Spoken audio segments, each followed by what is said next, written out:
Hello, hello. I'm Lisa, Cryss. and this is Three of Skeins, Knitting and Crochet Podcast, number 71. How are things in your world, Chris? Okay. Oh, yeah. Well, I don't know what we're up to. We didn't decide what we're going to start with. Are Projects, you you think? wearing your sweater? Huh? Your sweater. I thought we were talking about your... Oh, yeah. Is that what you're working on? Yeah, that is what I'm working on, but we didn't decide when we were going to talk about it. All right, well, I'll start with my sweater. We rehearsed nothing. No, not a doggone thing.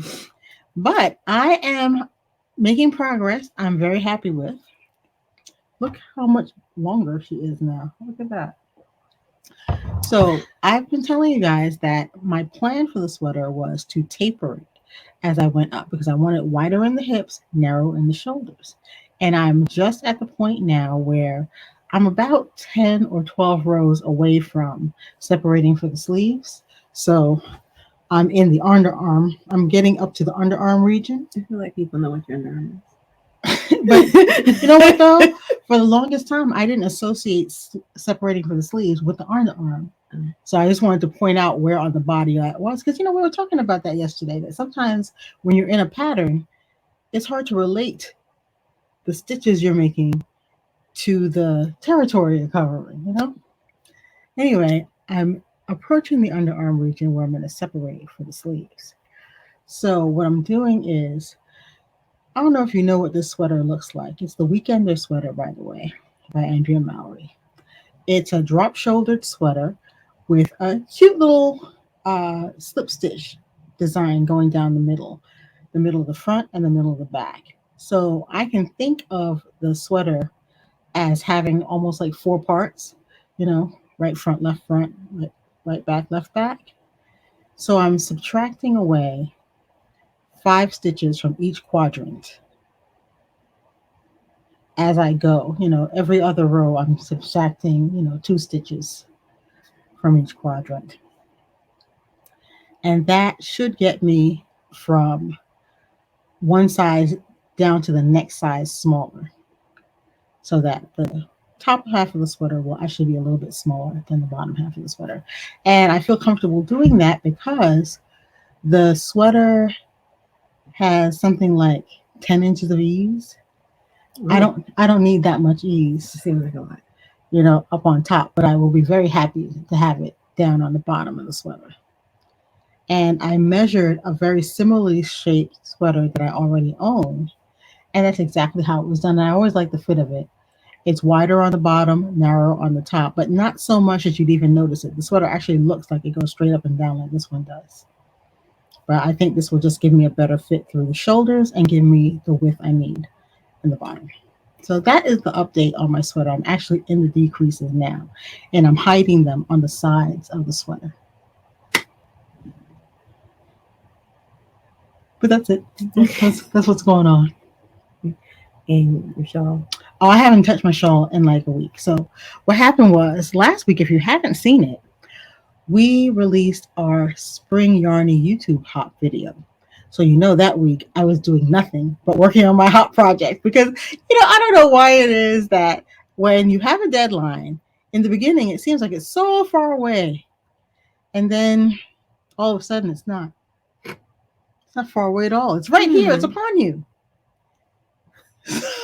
So I devoted all of my knitting time the prior week to actually making that project. And if you want to know what I made, take a look at our Yarny YouTube hot video. It's adorable and I love it. Used it today, as a matter of fact. Well, I finished my skirt. I think I showed you all the skirt, and I mentioned last time that I was going to put elastic in it, and I did. So Lisa has this book from Vogue Knitting. The Vogue Knitting Ultimate Knitting Book. Okay, good. I didn't know what it was called. But they showed you a few different ways to put elastic in a skirt waistband. And so I tried one that didn't involve folding the waistband over.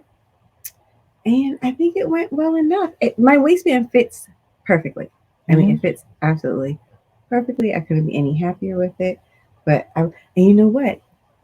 I wove in my ends, and y'all know I'm shady and I don't be weaving in ends, so I'm about to wear it. But I decided I'm gonna go ahead and weave in the ends before I want to wear the skirt, so I don't have to hide upstairs and weave in ends before we walk out the door. Yes. But here is my waistband. So basically, you stitch the waistband into the elastic into a circle, and so I don't know if you can see it, but that's where it overlaps. Mhm. And then you'll lay it on your skirt, and then you take another string and you stitch over it. Lisa is trying to make me do a tutorial. Let me translate that into real people speak. I said, Crystal, wouldn't it be great if we did a tutorial? It's just that I've only done it once, but I'll show you all what I did. But I can't vouch for like my technique being like absolutely right. But it's close enough is good enough kind of situation, because my waistband, my elastic is held firmly in place, and I used a like a polyester string with like a satiny finish, so it's not gonna like rub against the elastic and it's not gonna fray. And And what she's not telling you is the waistband lies absolutely flat when she's wearing it. It's yeah, amazing how it well it lies. I had to get the waistband of the skirt to the right measurement, and then I had to get the elastic to the right measurement. And that's really the secret, because if you have extra fabric, it's going to bunch up. Mm-hmm. So the secret to getting the waistband lying flat is just making sure your measurements are right. But yeah, that's an elastic waistband, and now like I don't have to worry about like the yarn stretching out when I pull the skirt on and off. Mm-hmm. And she's finished. She's the Easy A skirt, because I just watched that movie on Netflix. So it was easy to make, and it's an A-line skirt. So she's now the Easy A skirt, and I love her. So did you put the pictures in? I did. Because I made a little outfit with her. I don't know what's happening. Okay. There we go. So that is the tack sweater and Easy A skirt. And the shirt is something that I sewed last year that I made from a thrifted skirt. And I have a whole little remade outfit. Ah!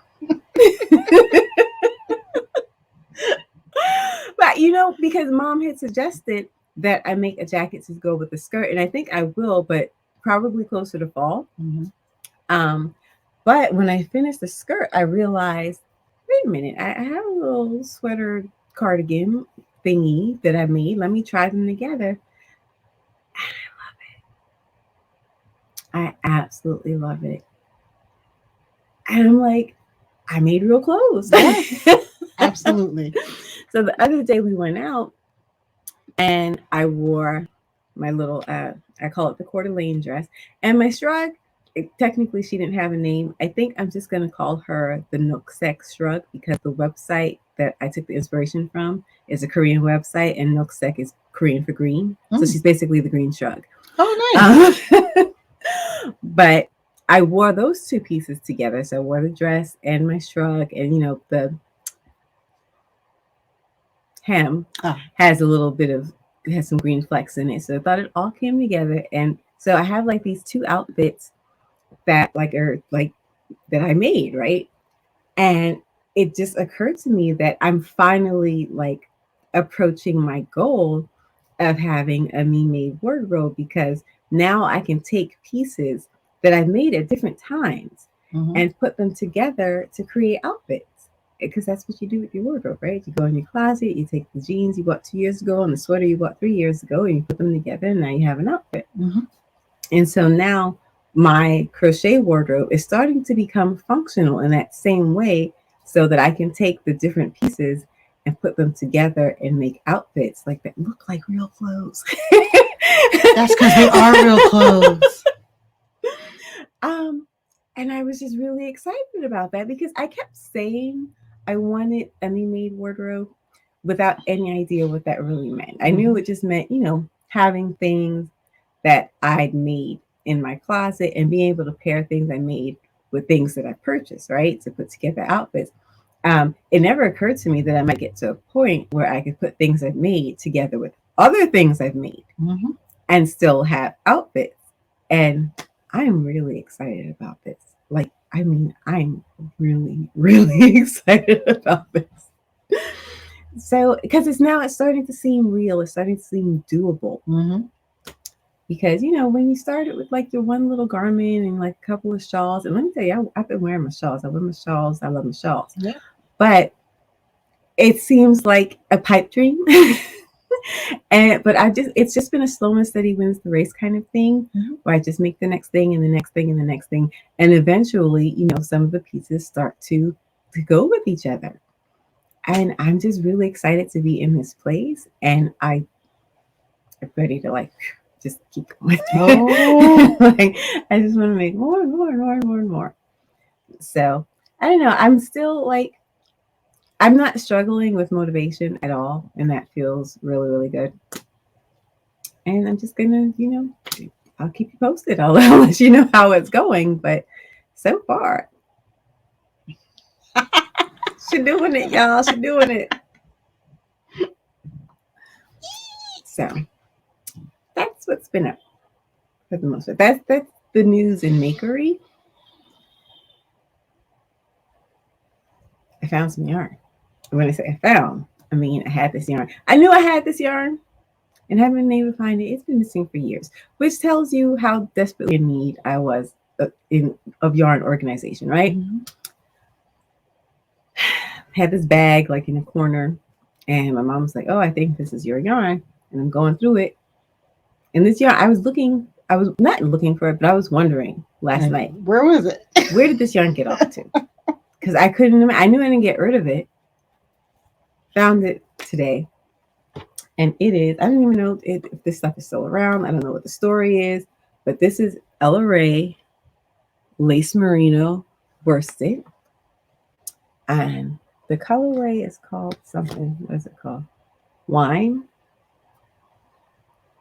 Look at that. Ah! She's so pretty. Y'all, I have 10 skeins. So tell them how you got it, Cryss. All right. So several years ago, we went to Vogue Knitting Live, and one of the vendors had like this ginormous bin, and Mom and Lisa come upon me while I'm bin diving, and they're like making fun of me, like saying I was falling in the bin. And so we have this joke now, like when you go on yarn diving, it's like, hold my ankles. They thought I was gonna fall in the bin, but I was just, you know, reaching for the nice stuff. And so I got this out of a bin at Vogue Knitting Live. I don't have any idea how much it cost, but it couldn't have been that much because I had 10 skeins. 10 skeins, yep. So I still love this yarn. I know that when I bought it, I'd intended to make a dress out of it, but that was before I knew how to make a dress. So now it could actually become a dress. We will see. That's a very fine worsted. She's pretty. She's just pretty. She is beautiful, but I'm like, ooh. So, found yarn. You know, it's like when you put on a pair of jeans and you find $5 in the pocket. Yeah. You have one of those jeans and I'm like, ah! Oh, you found $10 in the pocket. And it's $5, but it's like, it's money that's unaccounted for, right? You can spend that on whatever you want. Take that to Five Below and have a field day because because it's found money. But I found yarn. And I'm very excited about it. I'm very happy. So how many yards to a skein? I'm just curious. Let's see. 229 yards. So you have more than 2,000 yards. Y'all have almost 3,000 yards. Mm-hmm. I sure do. Wow, that is a nice find. But I knew I had the stuff. I just had no idea where the heck it was. I have some other yarn unaccounted for, so maybe in a few years I'll find that. Oh, well, hopefully. Let's update on the cleanup of the crafting space. Hopefully, as we clean up, we will find things that we've been looking for. We're getting a lot of stuff that we don't need or don't intend to use out of the space. And I am being all extra, and I am databasing my yarn. So just in Numbers, which is the Apple version of Excel, I am making a list of everything I have. So the brand, the name of the yarn, the color, the weight, the yardage. And I'm also going to like label my shelves so that I can also have a location field in my spreadsheet so that if I'm looking for a specific yarn, I can just look at the spreadsheet and say, oh, it's on this shelf, it's in that location. So, okay, I'm going to tell you. I wasn't going to tell you, but I'm going to tell you. So I'm going to name each shelf after a city. So if I'm looking for a certain yarn, it's like, oh, this yarn's in London or that yarn's in Sydney. I'm not mad at you. So I've worked through just about everything that's on like one bookcase that I have. So I still have quite a ways to go, but the database is actually happening. It wasn't like, because sometimes you say, oh, I'm gonna do this and then you don't. And it's tedious, but it's not at all difficult. So just anytime I find that I have like a little hour to kill or something, I try to put some yarn in my spreadsheet. And it's going well. It's going very well. And it's nice to just like kind of review everything and see what all I have and, start making plans for it. So. And I plan to do that too, but not until the whole clearing and ordering project is now. over. Are you going to just do that on your computer or are you going to do it in Ravelry? I don't know. I don't know which way it'll be easier to do it. I don't have to like log into anything. I know. My database. Sometimes that's daunting for me. For me. So I will probably end up doing it on my computer too. But I do like the fanciful names for the locations. That's charming. Yeah, that's what I do. So I do have a project plan, y'all. I spent the better part of this week trying to decide what I was going to make next. I was planning to make this skirt that I saw. First, I was going to make something. I don't even remember. But I've gone through like 4 or 5 projects in my head. I was going to make this, and I was going to make that. And finally, I think I have settled on something.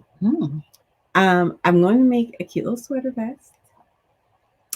And it's going to be mosaic. So, I've done some swatching with mosaic, and I feel like I'm a little bit more comfortable reading. Actually, I'm a lot more comfortable reading mosaic charts now. But I'm not going to try to design my own mosaic design just yet because I'm not up to that yet. But I haven't made a garment using a mosaic design. So I have a book. It is Mosaic Crochet Workshop by Esme Crick. So that is the book. And this page shows you basically all of the mosaic designs that are in the book. So you can just get an idea of what all is available. And I'm just going to pick one of these and make a little sweater vest. And I think I'm going to use the yarn that I got at a trunk show from MeMade Yarn Co. Oh, those are pretty. Right? Oh my gosh. So, and make me a cute little sweater vest. I might need to add another color. But you know what? You could pop some cream in there very happily. Yeah. But yeah, it's definitely going to. So that was Garden Party. You know the names of the colors? I just because when you put it together, that's exactly what it looked like. This one's actually called Garden Party. But look at the 3 colors together. How on earth did you remember that though? It's stuck in my. I bought this months ago. The 3 of them, I didn't remember the colors. The 3 of them together said to me Garden Party. I was like, oh, absolutely right. She's got some little sense of yarn over here. This is real weird. Okay. But yes, this one is called Garden. Like that, you're freaking me out right now. I see that. And this is called So This Is Love. And this is Mossy. But I don't know which of those designs I'm going to use yet. But so you're just going to superimpose on those designs over a vest? Yes. Okay. And you can do that too. I'm looking forward to it because I just tried swatching a couple of designs from the book the other day, and I still have the hang of it. Like I was worried that I lost it. I was like, oh.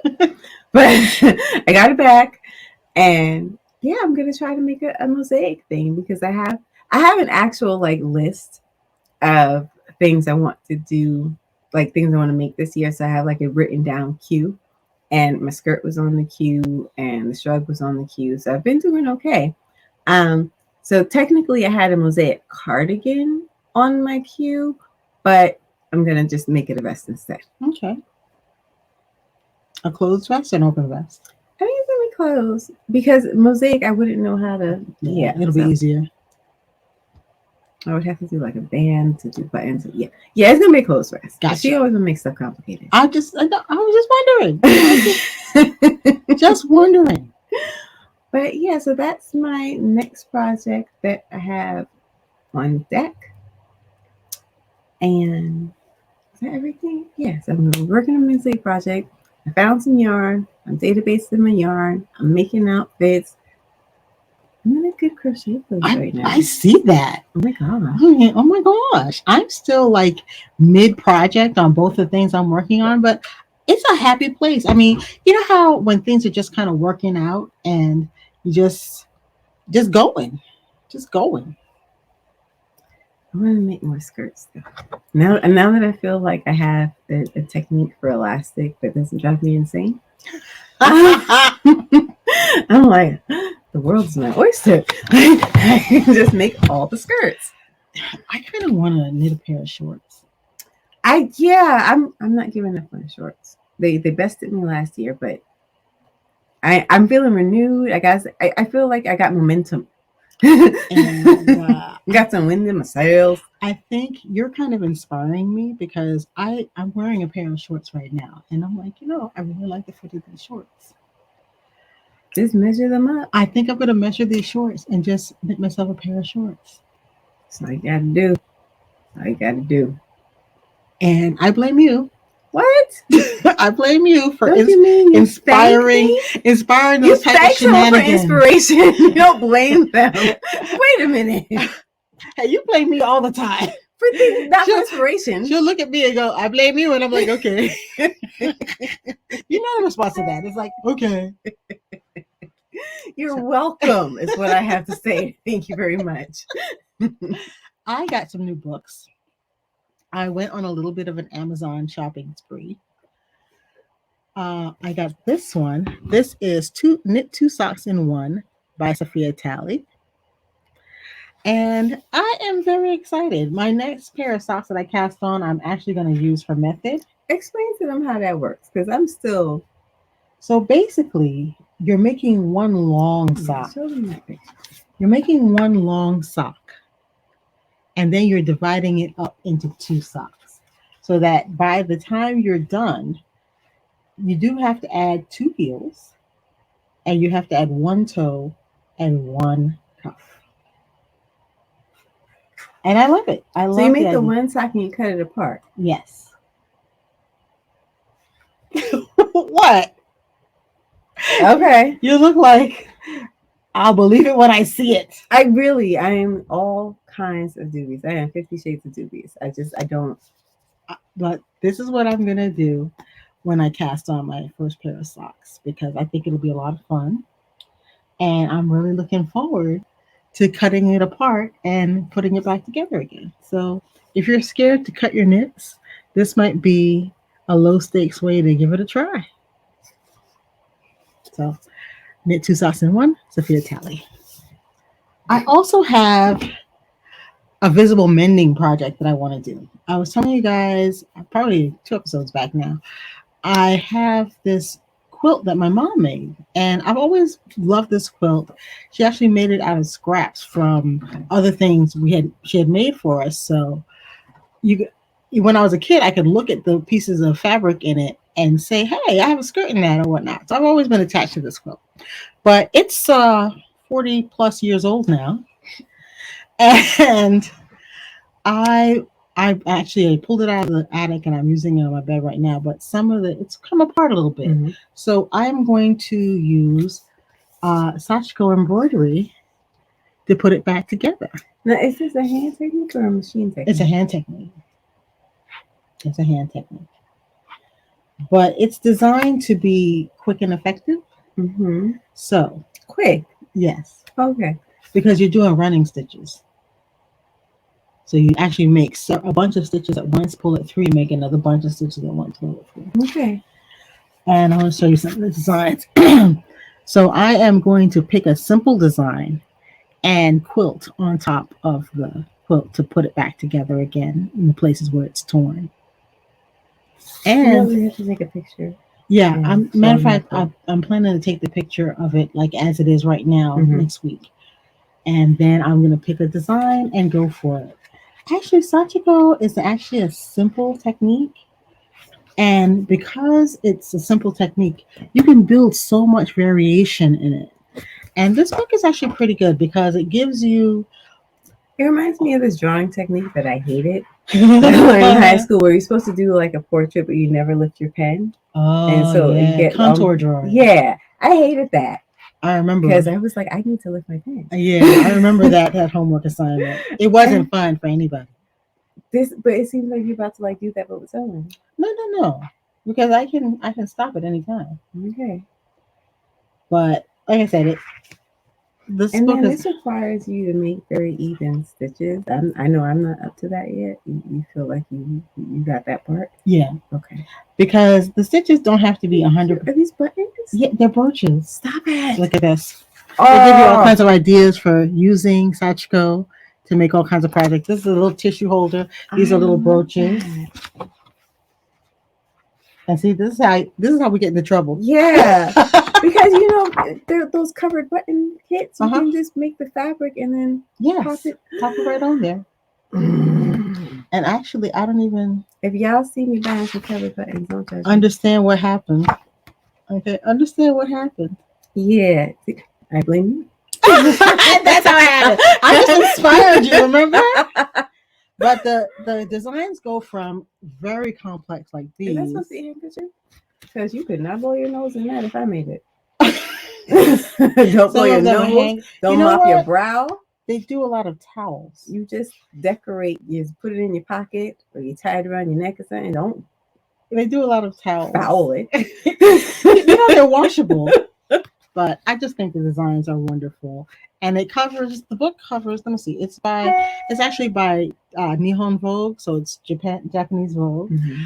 And they cover all the basics you need to know, how to do the stitches, how to turn corners, how to transfer your design onto the fabric. Yeah. I do that part. I'm going to just hand draft. Oh, that's why you bought the pens where you can erase with the heat. Mm-hmm. Okay. I see it coming together. Okay. Remember I told you last week our niece asked for a pair of pliers for her birthday? And I said, oh, there's a project happening.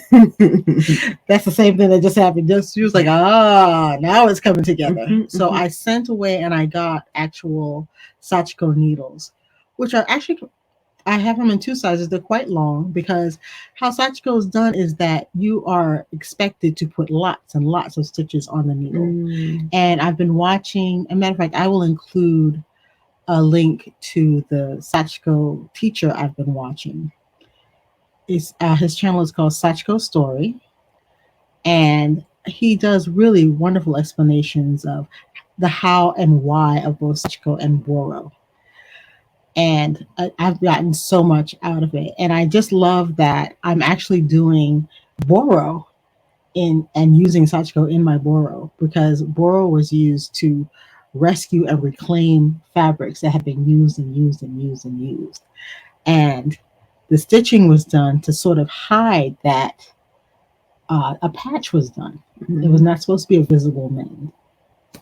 But I'm really enchanted by the notion of kind of giving a new lease of life to this very old textile that was made by my mom.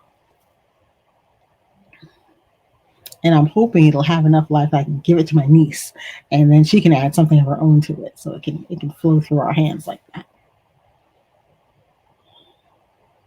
But when I'm dead, Rachel, I'm gonna keep it until I'm dead. It's so weird. I swear to God. But anyway, that's this book, and actually it was actually a pretty good price. I think it was like $16.99. But I'm going to get so much use out of this because you can Sashiko on anything. Oh, and I'm going to use wool for the Sashiko rather than the normal Sashiko cotton because the thread that you use is intended to kind of become part of the garment, and cotton would probably cut through the Mm. wool because this blanket was made mostly of wool scraps. So I'm using wool so it can kind of meld itself to the wool that already exists in the blanket. I too am getting back into my sewing. I'm going to go very slowly. And, I use thrifted fabric, so I'm going to buy some muslin so that I can practice the things I make first so I don't have to stress about my fabric. Because I find that's why I get so stressed when I'm sewing. I'm like, if I make a mistake, I don't have any more of this fabric. Mm-hmm. So I'm just going to make everything twice, basically. But that's how real sewing is done. But that, what, I That's started how- seeing some videos online and Yeah. people who are like actually really good at sewing. They start with their muslins, and I was like, oh, I thought muslins were for like remedial sewing. No, that's what I've been telling you. Matter of fact, it's so funny because when I was regularly sewing, I had started making muslins, and Mom was like, "Oh my God, you're gonna make that twice?" And I'm like, "I have to." So, and because you know what, we just got a dryer because our dryer was dead, and so I needed to wash all my fabric, but there wasn't enough space to like hang the fabric to dry. So now that we have a dryer, I've washed the fabric, and now I'm getting ready to. So, but like my camisole that I made that went with my sweater and my skirt, it looks so good, and I was just like, yeah, I gotta sew. Mm-hmm. Because between sewing and crochet, I feel like I can just put together like a really amazing wardrobe. So But I think that's a great now I don't be idea. sewing my hand, y'all. I like to hand sew. Okay. I like to hand sew, so I do a little bit of hand sewing. Okay. I know Mom did with her bag. Yeah, Mhm. she just sewed a lining into her bag by hand. But she hates hand sewing, so she actually like complained every stitch. Like I hate hand But it's sewing. beautiful. It looks She did great. an amazing job, but yeah, I'm not up to that yet. Yeah, I'll go make fun of me if I come back here like 6 months from now, like I'm hand sewing, but I'm not They up to won't. that It'll just be me. yet. Okay. But yes, those are all of our creative endeavors happening right now. Yes.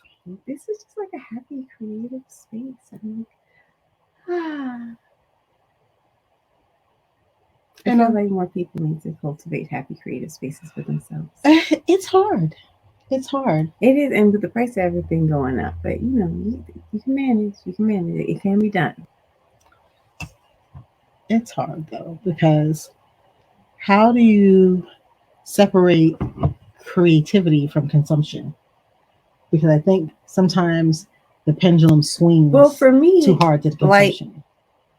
I have been making more clothes than I buy. Mhm. Now, I did have to buy some pants recently just because I've been eating. So I needed pants. But for the most part, I'm not buying typically now more than I need. Mm-hmm. I've gotten my shopping on just clothes. So I have moved away from buying the clothes, and I'm still buying the clothes and buying yarn and buying fabric. Mm-hmm. So that's one way to do that. And then I'm thrifting my fabric so that I'm reclaiming things that have already gone through the consumption cycle as opposed to. I haven't figured out a way to do that with yarn yet. It is something that I do think about, but because I'm very particular about like the fiber I can wear against my skin. If I know that if I was just using all acrylic, I could probably thrift more yarn as well. Yeah. But I need certain fibers, y'all. But the other thing with that though is that the most of the acrylic sweaters you're going to find in the thrift stores, it's not really possible to knit or crochet with that yarn because the yarn is so you can fine. Sometimes find bags of yarn Yeah. at thrift stores. Yeah, I see sometimes you can people find bags do of that. yarn. I see people with their Goodwill yarn hauls, and I'm like, Where'd you find that? I know. Exactly. What Goodwill was that? When I'm in the thrift store with you, I'm always on the lookout for natural fibers. Yeah. So sometimes I'll just run over to her. Crystal, can you use this? It's wool. Yeah. So she found me a cashmere sweater last time. It had a hole in it, or else I probably would have gotten it. But I'm in there. I'm like, but it just about. I am trying to buy less yarn. I remember I came up with my plan to not buy yarn online. That was supposed to help me buy less yarn. It didn't quite work out. But we're just gonna retool, and we're gonna. I find that I work well if I give myself rules. Yeah. So I'm just gonna retool the rules a little bit, and still like maybe set a monthly budget or something, so that I'm buying less yarn, especially now because I have been through most of my yarn collection and see that I have a lot. Mm-hmm. But things come up. But I find that, especially since we've gone through the yarn collections, and notice I said that with an S. There's three people that use yarn in here, so it's three collections. I feel like I have a lot of yarn.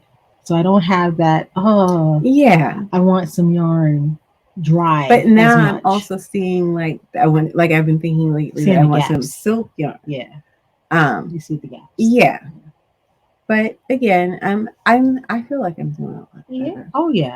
And seeing the gaps though also focuses you so that when you do go somewhere to buy yarn, you're not just willy-nilly buying yarn. You're like, oh well, wait a minute. I know I want some silk. So let me look and see what they have in silk. Right. You know. And my recent purchases have been more summer yarns because I want to make some summer things. And I'm just a wool goblin. So I have so much wool. Yeah, me too. Because now, like, I'm literally like typing it into this database. I'm like, wool, wool, wool, wool, wool, cotton, wool. So I have decided that I do want to just buy less of the sock yarn that I've been buying. You know, when you buy hand dye, typically what you're getting is the sock yarn. So now I'm just kind of refocusing. So that's what I'm like thinking about in terms of how to shape my stash so that when I go to it, what I need is there. You know, I've discovered I have precisely 4 skeins of sport weight on. Yeah, so I want to sport weight either. I want to try making things in sport weight because I don't particularly want to make many garments in fingering weight, but I think for finer things that I might like. I feel like if you sport. make one garment in fingering weight, though, you get addicted. I don't think I would. I think I just get mad. But I do like my DK weight sweater. Mm-hmm. It's like super warm. So I think a sport weight, especially for like indoor spaces where I am, would actually be very, very comfortable. So I'm looking at making a sport weight. I want to make a sport weight vest. There's just a lot of things to consider and to balance, and it's just, I don't know. I'm still just trying to figure out how to balance getting the things that I want with not over consuming and making sure that I'm making things that I want to wear, and it's a lot. It's going to a store and buying a sweater is a lot easier. It is in so many ways, but I find that nowhere near as gratifying. Yeah, the clothes I make, I really enjoy wearing. You know, I really, really enjoy wearing them. I want to wear them for a long time. Um, Matter of fact, I have a t-shirt, a stripy t-shirt that I modified by knitting some lace edging and sewing onto it. I shouldn't have done that with that t-shirt because that t-shirt was pretty beat up to begin with. Mm-hmm. So I'm going to reclaim that lace and either make or get a new t-shirt and put that lace on it because it's still perfectly good lace. And had I bought the t-shirt with the cheap polyester lace on it, I'd have just thrown it out without even thinking about the trim. You know, so it gives you a whole different way of looking at things you already have, even if it was a store-bought thing. I am going to snip that lace I made right off of there and just save that lace so I find another project to use it on because it took me a long time to make that lace. And it's in linen. It's perfectly good. Mm-hmm. I have some linen too.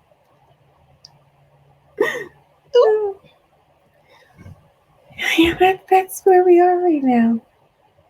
That's the headspace. That's the workspace. So how's your work going? What are you guys thinking about as a direction you're going to take? And I think that's what we've been thinking about. I think that's what clearing the room has really started to do for us, giving us, thoughts about, okay, what direction do we want to move in? What's your creative direction that you're going in? Is that it for today, I think? I think so.